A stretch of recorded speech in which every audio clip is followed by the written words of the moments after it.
What's up, everybody? It's LgDoucet. Today is February 24th, 2021. Welcome to The First Mint, a podcast where I talk about marketplace trends, big sales, and everything going on in NBA Top Shot. If you are new to Top Shot, welcome. There's a lot to learn, and we do our best at The First Mint to bring you everything that you need to understand this crazy world of Top Shot. Today's podcast agenda, we're going to go through some First Mint updates, and then we're going to talk about the Series 2 supply and dip.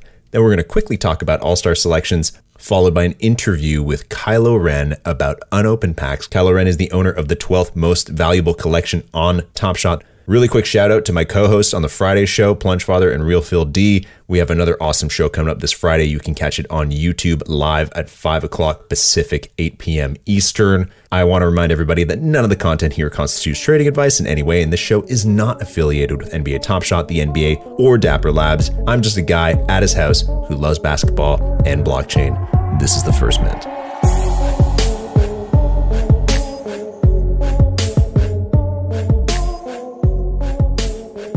I don't usually do this, but if you've been enjoying this podcast and you listen to it on iTunes, I would really appreciate if you gave it a nice rating, and even if you wrote something nice about it. If you're on Spotify, that's great too. No ratings there, but I really appreciate you listening. I've also started posting these to YouTube, so if you're more of a YouTube listener type person, you can catch them there. They usually go up just a little bit after they've gone up on the other platforms. Let's talk about what's going on with the First Mint. So Friday, we've got another live show. These usually come together in the last couple of days before, so I'm not sure exactly what the slate is, but know that we do contests, which we usually post on Twitter and try and post in Discord as well. We also usually have really awesome special guests, builders in the community, other great community members, very interesting people. And this week, I hope we have a chance to talk about the Karl Anthony Towns CryptoKitties Cool Cat moment. If it comes out before then to all the CryptoKitties owners, if it doesn't come out, we'll have some special guests anyways. Other quick stuff happening around the First Mint. We've been posting updates about the challenge completion numbers for Anthony Davis and the Gift and the LaMelo Challenge. We've been posting those on Twitter. Over time, we're going to try and find a bit more of a sustainable way to get them up. Probably a bit of a website, little email action. Last Monday night, we did a Clubhouse section. If you're on Clubhouse, you can only get it on iPhone. If you have an Android, I'm sorry. I'm not a big fan about how you can only get it on one platform, but it's been a bit of an interesting experiment, so we're going to keep doing it for a little bit more. So if you don't have an iPhone, but you know somebody that does, get on Clubhouse, get an invite for somebody. It's invite only. I don't have any invites left. I use them all up trying to get people on there.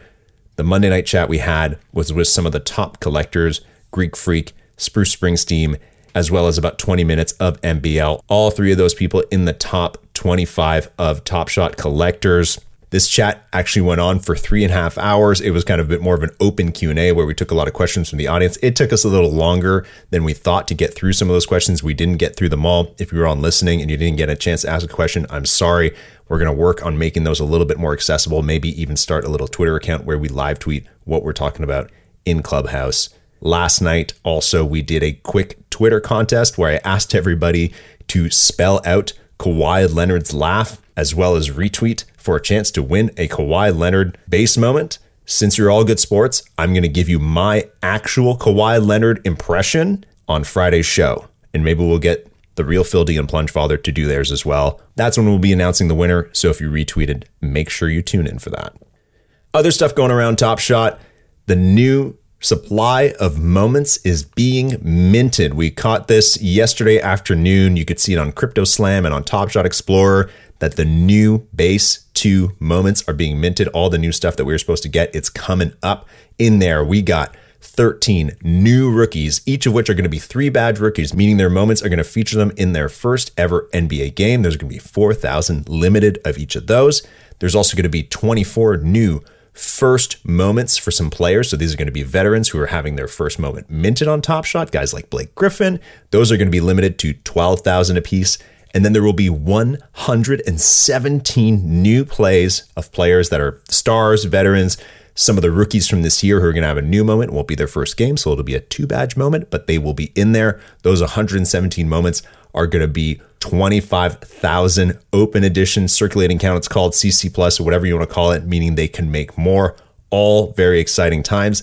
How are these moments going to come out? They are likely going to come out in base packs. Usually they come out maybe like a week or a couple of days after being minted. So maybe we'll get them this week. I don't know. I hope we do. As I've said before, Top Shot as a marketplace is desperately in need of some new base packs. So let's hope we see a huge whack of base packs coming sometime soon. If you count up how many of those moments and how many players there are, it's actually in the millions of moments. I know a lot of people saying that new supply is going to dilute the marketplace, but we need that. We need more stuff. We can't just be in this echo chamber of moments just going up in price all the time. We need new stuff. I want to see some new plays. I love the LeBron three-pointer, but I'm tired of staring at it. We need more stuff. How is it going to come out? It might be mixed in with some of the previous stuff in Series 2 that's already come out, or it could also be part of legendary or rare pack drops. Speaking of that previous Series 2 supply, last night we had another little stress test. It was only 5,000 packs. I saw reports of over 80,000 people joining the drop, which is really insane considering there's only about 35 minutes notice for it. Also, if you walked away with a pack, good for you. If you didn't, don't worry. There are so many more packs on the way, like I was just talking about, so stay tuned, they're coming. Yesterday, in the last few days, we have seen a price explosion followed by a pullback, or a little bit of a pullback, once or twice a day in the last couple days. Some people have been asking me about that. Keep in mind that this is a marketplace. It is not just a direct arrow to the sky. People will not buy forever. People will sell. So there will always be a natural top. It's a market. And also when you are looking at some of those account valuation tools, and some of those out there are really awesome, keep in mind that the price you're seeing that is not necessarily the actual value of your moment is only worth as much as it was last sold for. So some of those rares, some of those legendaries, just because they're listed at a huge price does not mean that somebody is going to buy them for that much. For the commons, the lowest ask is probably closer to how much somebody will buy it. So that's a little bit more applicable. If this is your first experience going through a market pullback in Top Shot, know that these happen. Again, it's a 24/7, 365 market. Naturally, there will be highs and lows, people buy and sell. My advice to you, if you saw your account value go down quite a lot in the last couple of days because people are dumping some of their Series 2 stuff, my advice is always look for the stars, look for moments you want to keep.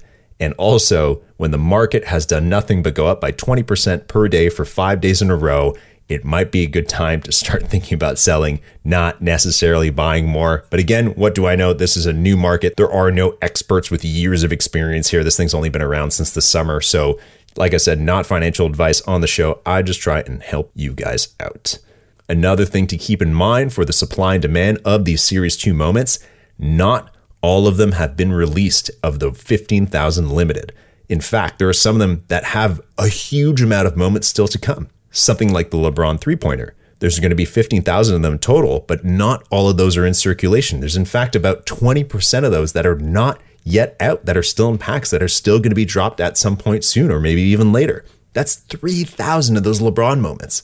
So when you're out there buying on the marketplace, selling, keep in mind, more of these are going to come, and that they might even be mixed in with some of the new moments or some of the new sets. So we don't even know when we're going to see them, but know that there are more. So you might still have the chance to pull that LeBron, that Luka, that Daniel Tice, whatever it is. You might still be able to get in a pack because there are more packs coming. I know it's hard. It's hard to get a pack these days, but it will be easy soon. I almost guarantee it. I won't guarantee it. I don't know, but I feel like it's going to be easier to get a pack soon. So if you're missing those Series 2 moments that are selling out like crazy, they're 15,000 limited, the prices are going up, know that there are plenty more of even just those to come. Next, we can talk about All-Star selection. So a lot of people were thinking all week, like, okay, they're going to announce the All-Star reserves. What's going to happen when the reserves are announced? Are the prices for those players going to spike? Well, it happened yesterday. And everybody was waiting for that huge surge, but it kind of happened in the middle of some marketplace maintenance that was kind of going on and off.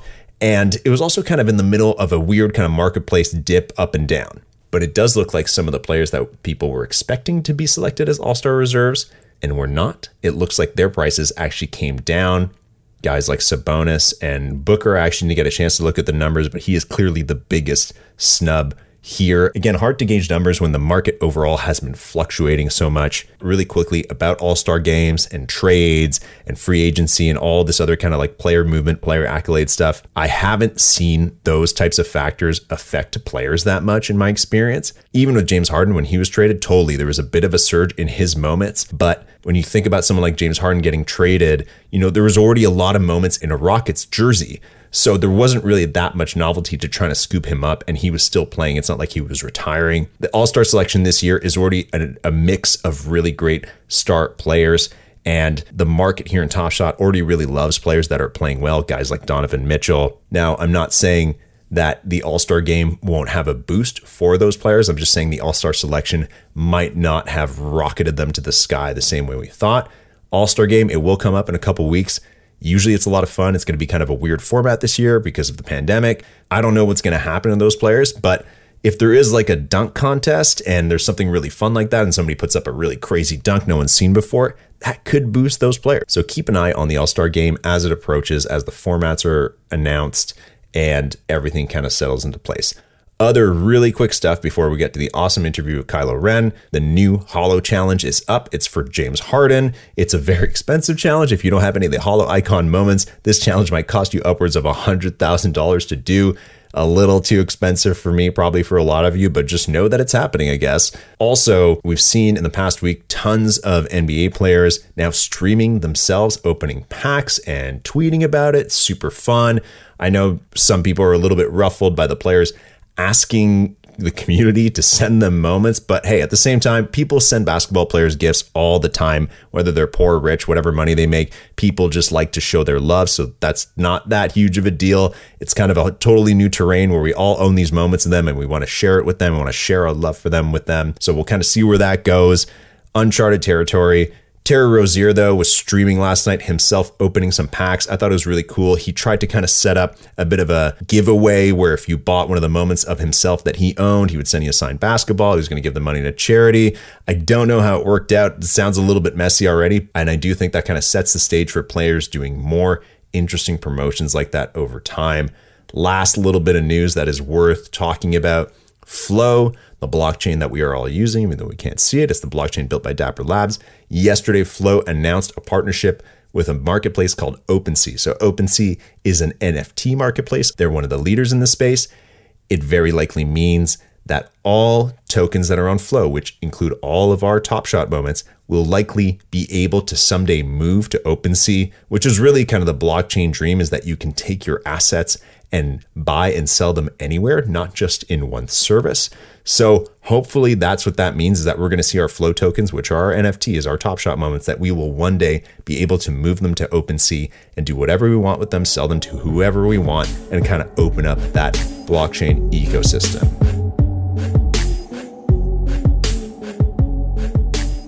My next guest is KyloRen. He has been a pillar of the community for as far back as I can remember. And as you're going to hear today, he has been here since some of the very, very, very early days. I reached out to him and asked him if we could talk about unopened packs and his strategy for that and why he does it. He has quite a few. There are other people with more, but he still has quite a few. We're going to talk about that. You're also going to hear in the background of this interview some crickets. KyloRen lives in India. It was nighttime for him when we did the interview. He was at his family's house and there were crickets everywhere. So you're going to hear those in the background of the interview. I couldn't take them out. There's no other way to do it. So they're there. Hope you enjoy the clip. Kylo, it's very nice to finally speak to you. I feel like I've been on a tour of actually speaking voice to voice, hearing collectors' voices for the first times. How are you doing? I'm doing very well. Thank you. And thanks, LG, for having me and the First Mint. I've been following your journey on Twitter and on Discord as well. And really happy to see you guys, put up a lot of good content. So it's all inspired by the rest of the OGs and by the community that has been, driving this project for the last couple of months and making it the crazy one that it is. Where I really see it as we're all in it together. From your end, I actually don't know this story. How did you get into Top Shot? Okay, let me just start right at the beginning. So where I am, I live in India. So back in March of 2020, India had earlier banned cryptocurrencies or dealing in cryptocurrencies, but they lifted that. The Supreme Court of India lifted that ban in March. And after that, my interest got reignited. I used to be into it a few years back, but then I got out when it was banned. Then I got in again. And that's when I was researching about Ethereum and DeFi. And that's when I came across this game called CryptoKitties by Dapper Labs, which broke the Ethereum chain due to the high level of transactions. And that's how I found out that Dapper Labs had signed a partnership with the NBA to start something called Top Shot. At that time, it was just a landing page. And I immediately signed up because I saw the success of CryptoKitties. I was like, this could be an interesting project to get into. How many times have you had to get up in the middle of the night for Top Shot? I can't, I don't even know. I haven't counted, but too many times actually, because most of the pack drops and reward drops and uh, also some of the office hours and all of those happen in Pacific time. Sometimes I get lucky. It's around 11:30 to 12 at night for me. So I just do that and go to sleep. But a lot of the times, if they've been delayed due to various reasons. So then I end up staying up, quite late. Do you have a lot of experience as like an investor, as a collector, and as an NBA fan? Like what's kind of like your level across those three? I used to play basketball back in school, but did not watch too much of the NBA.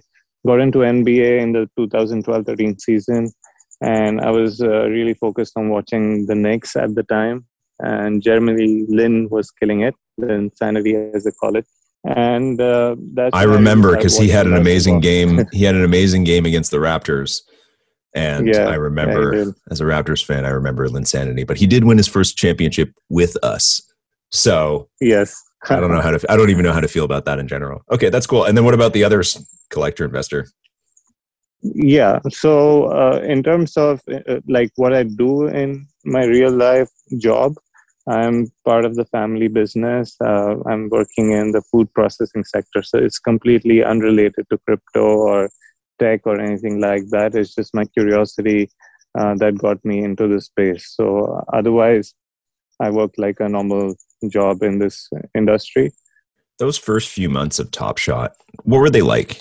It was honestly really amazing, and I have to give a shout out to some people here. I think Wade's immediately reached out to me, or I reached out to him with some questions, and I had so many questions because some of the base set moments had been retired. 2000, the OG moments, and now it was LeBron, Westbrook, Harden, those ones, and I was like, okay, so what gets limited and what stays common and how many will be minted, and there's going to be Platinum Eyes, there's going to be Genesis, there's going to be more series coming. So what will be the value of Series 1 if they keep minting more stuff? So it was a very uncertain time. And again, I have to give kudos to the team for doing such a good job of being transparent all the time. And you would see Roham all the time in the Discord talking to all of us and, telling us that this is a very long-term plan.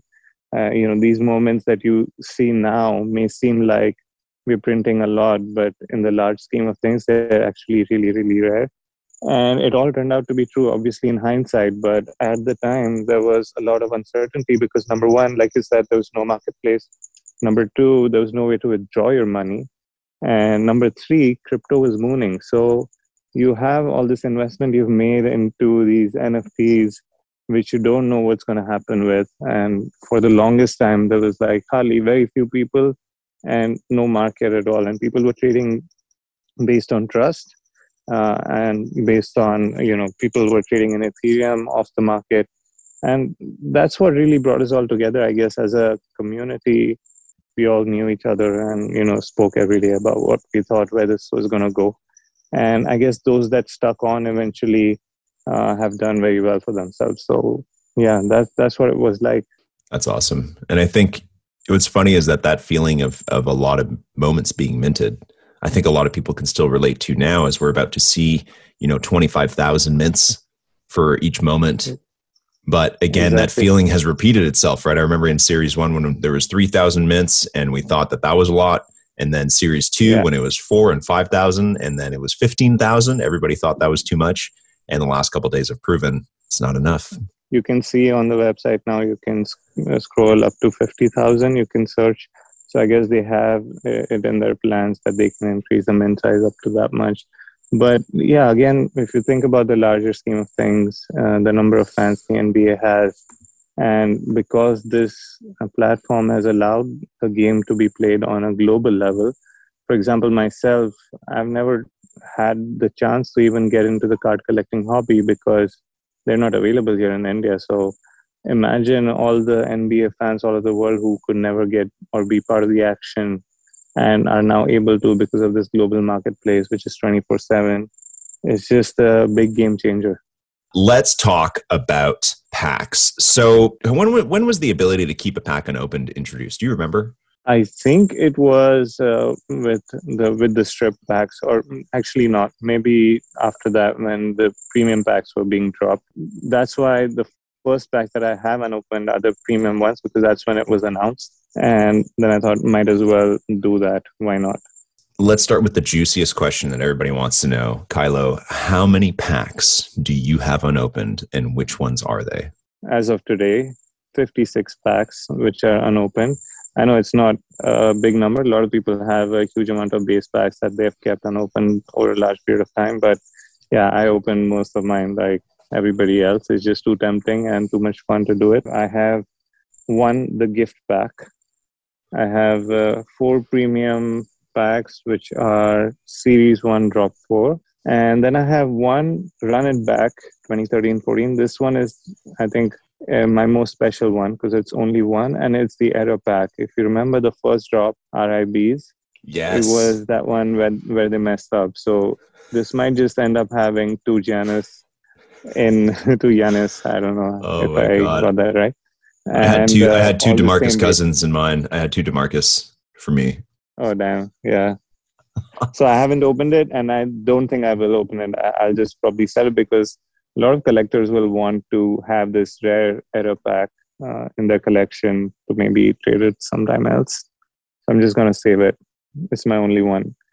And then I have the premium drop 2s, which was wave 4, 3, and 2. So that includes LeBron. I think the LeBron packs, I have 10 of those. And then I have wave 4 and wave 2. Are there any of those packs that you are often tempted to open anyways? I've become the LeBron pack is very tempting to open just because of the prices and where they go. But the only reason I am not opening it because we know that these premium packs don't contain any number ones or jersey numbers because they're all, I think, numbered probably after 100, 150 or so. So that's what keeps me from opening them, because when I get excited, it's like, for the chance of getting that super sweet number 1 or jersey one. And this one, I know it's not the case. The only thing that you might get is probably a last mint. And I know the LeBron last mint was already pulled by somebody. And so, yeah, that's what helps me to, keep these packs sealed. If you end up opening them, you get tempted to sell the moments when you see a big jump in prices. But if you keep them sealed, it gives you that one extra layer of protection. Okay, why not just wait and see a while longer? Maybe it increases more, because LeBron went from $300 to, I don't know, it's $50K now for MGLE. So it's like beyond your wildest dreams, right? Like if it goes from you pull it from a $24 pack, you're definitely selling it at $10,000. But yeah, it's one of my rules to never sell a LeBron. And those packs are going to be exciting to see what it fetches on the secondary market. I have a lot of theories about why it might, not just because of the EV in the pack. Say we know it might have a LeBron, maybe 1 in 10 has one. But the other thing is people want it for the experience. You know how much we love opening packs. Future collectors who are going to look back to Series 1 as the first series ever, they would want to get their hands on this and open the pack themselves. And definitely maybe also on social media or Twitch or whatever, everybody would want a piece of that. And I think that carries a huge premium, even more so than the cards inside. Definitely there has to be a premium card possibility. Like you see Pokemon cards being opened all the time, right? And they want that Charizard or whatever. But they want that experience of opening the card. That's where the excitement is. And yeah, that's what makes you think that keeping packs might be valuable for future. I couldn't agree more. And I'm just going to go back to your rule there of never selling a LeBron. That is something I have learned and I preach now, but I have learned it the hard way. And same. Yeah. It's painful. Okay, very cool. I want to circle back onto the EV. Do you actively calculate what the EV of these unopened packs is? Do you keep that? Do you track that, or do you use a tool that tracks it? I don't, but that's only because there's so many smarter people than me on the platform that do this. And I think one of the biggest ones is Alex, and he has a large collection of unopened packs. I think most of his account value is in the unopened packs. And I think a lot of people do a good job of calculating EV. Like if you just ask for help here and there, that's how the community is so valuable. They're just so willing to help out and give you the number. But for me, it's more based on intuition and gut feeling. And obviously, you kind of see the market prices, so you know somewhere around what the price might be for that pack. But I don't calculate to the T, if that's what you're asking, the EV of the pack to decide at what price. Maybe when the marketplace does open up, but then the supply and demand would eventually determine what the right price for the pack is. So like one doesn't really need to calculate the EV unless you're trying to sell it off market right now. What is the minimum price that you would take for a pack today if the feature was open on the marketplace? Your run it back, your most valuable one. Run it back. Okay. I don't know. I mean, it's really difficult to say because, if somebody's keeping it to like flip it later because it's one of the few rare unopened packs left, I think it should go somewhere around 50K. I don't know, because Giannis, I don't know which mints are still unopened, but yeah, the Giannis rookie is going to get a badge. And if there are two of them in there, definitely is very valuable. So yeah, but if it's today, I guess I would take 50K because I could buy some good stuff with that on the market right now. People who now, after listening to you, might consider keeping packs unopened, what advice would you give them? I would say definitely good strategy. One thing, it keeps you from selling your moments for too cheap. And if you know that this pack is definitely got some gems inside, especially say number ones or jerseys of good players, I think there's a big chance that a lot of people would pay premium to buy it from you in the future when the marketplace comes along. Actually, a lot of people don't even know that this is definitely on the cards, and that Top Shot plans to release a marketplace where you can trade packs. And just like in real life, I think that will be a very vibrant marketplace. I would definitely tell people to consider keeping them close strongly. Very cool. What this is a question actually one of my collaborators wanted to know is, what do you think is the worst thing that could happen to an unopened pack? The worst thing that can happen is everything that gets pulled and people know exactly what's inside that pack. So then you don't really have that much upside because people already know what they're going to pull. So there's not that much excitement. I guess that's the downside. If the big card has been pulled, then the EV comes down. I'd like to play a little bit of deal or no deal with you. So I'll give you like two options of unopened packs, and you have to tell me which one you would take. Okay? Mm-hmm. Mm-hmm. Okay, so 1 unopened Cosmic pack or 10 unopened Finals Rare packs? Cosmic, for sure. You've seen the Cosmic prices now, and you've seen how rare they are. I think the chance of hitting something massive in Cosmic is just so much higher, even if it's any other player which is not LeBron James. Just the chance of hitting that big one with even say a Luka or Ja is just going to be the most coveted, sought after set forever. Like that's an easy choice.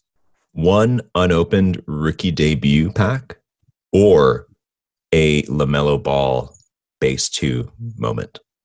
And what's the serial of this LaMelo Ball base moment? Like, do we already know that? Let's just say it's 2000. It's just in the middle. Yeah, I'm going to go with LaMelo Ball because LaMelo is a very promising rookie on target to be Rookie of the Year. And if you take the rookie pack from the first drop, I think you have 1 in 9 chance of hitting Ja Morant, who is Rookie of the Year. So if you have a surefire rookie with you, you might as well go for that. 100 base Series 2 packs, let's say from release like number 6 or something like that. So they're going to be good serials. or 10 Bismack Biombo cosmic moments? Wow. That's a tough one. And they're unopened. They're unopened, of course. Unopened base packs. Yeah, correct. I think I'm just going to go with the base packs because I don't know Bismack Biombo as a player. I know it's a cosmic, but I don't know how valuable that would be for collectors in the long term.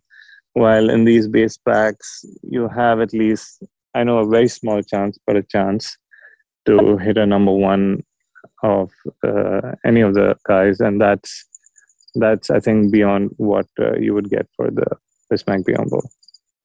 20 unopened cosmic packs, or Zion Williamson dunks on you and it becomes a moment in Top Shot? Dunks on me, definitely. Yes. Yeah, I'm going to take that one. I mean, that's historic, right? So, yeah, Good choice. That. I mean, I'd be all over the news. Well, hey man, maybe he'll start tweeting about Top Shot and you can make it happen. Yeah, hope so. Do you want to take a minute, Kylo? Do you want to talk about some of your NFT art? And is there any other projects you're working on that you want to plug or promote? Right when I got into Top Shot, Rarible was taking off, and that's the digital art scene. It was just at the beginning. I wouldn't call myself like an amazing or a big time artist or whatever. I just paint as a hobby. I do acrylic paints on canvas, and none of those are digital arts, but those are all physical artworks, and I make NFTs of those, and they did quite well, I think. But that was all thanks to the support of the community, and it was a small digital art community. But what I also did was, on the Rarible platform, I got some of my talented friends who are actual real good digital artists and help them promote their work through Rarible. So, it's the link is on my Twitter. You can link it, you can find out, and can support some of these new and upcoming artists who are there on my Rarible profile. So that'd be great. Go check it out if you like the art, and you can get some. They're all very reasonably priced. Kylo, thank you for your time. Thank you for your insight. It is really good to finally talk to you. And that is going to do it for today. Thank you again, KyloRen, for coming on the show. And thank you to everybody who's been sending me tweets, their thoughts, their feedbacks, or DMs. I'm doing my best to get back to all of them. Don't forget, follow The First Minute on Twitter. And if you're on iTunes, give us a little review, write a little comment. I won't ask for those very often. It's just nice to have, just helps boost the podcast and get it out to more people. Otherwise, good luck collecting out there. And let's cross our fingers for some packs very soon. This is The First Minute, and we'll see you on Friday.